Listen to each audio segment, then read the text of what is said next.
Сәлем достар, егер сіз қатты шаршап жүрсеңіз, стресс, ауырсыну бар болса, энергияңыз төмендеп, әлсіреп жүрген болсаңыз, осы видеоны соңына дейін мұқият қараңыз. Себебі видеода өзім қолданатын күшті рецепт айтамын. Бастамас бұрын қолдау білдіріп каналыма тіркеліңіздер. Лайк басып, қоңыраушаны басуды ұмытпаңыздар. Ал бастаймыз. Ваннаны өзіңізге қолайлы температурада суға толтырамыз. Оған 500 грамм теңіз тұзын саламыз. Егер теңіз тұзы жоқ болса, қарапайым ас тұзын қолданамыз. Артынша бір пачка ас содасын қосамыз. Қолымызбен араластырып ерітіп аламыз. Сосын осы ваннаға 30 минут жатамыз. Денеңіз суға батып тұруы қажет.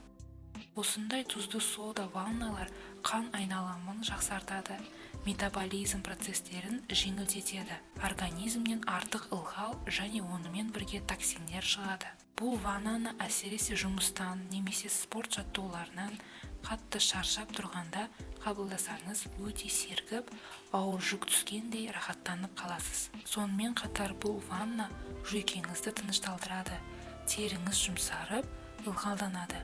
Бұлшықеттерді босатады, артық салмақтан арылуға көмектеседі. Аптасына бір рет істесеңіз болады. Ваннадан соң денеңізді шаюдың қажеті жоқ. Жай ғана сүлгімен сүртсеңіз болады. Әсіресе ваннаны жатар уақытта қабылдасаңыз күшті. Нәтижесінде жеңілдеп, энергияңыз көтеріліп, негативтен арыласыз. Міндетті түрде жасап көруге кеңес беремін. Өз әсерлеріңізді астына комментарийге қалдырсаңыздар болады. Достар, егер видео ұнаған болса, лайк басып, каналыма тіркеліңіздер. Саламат болыңыздар.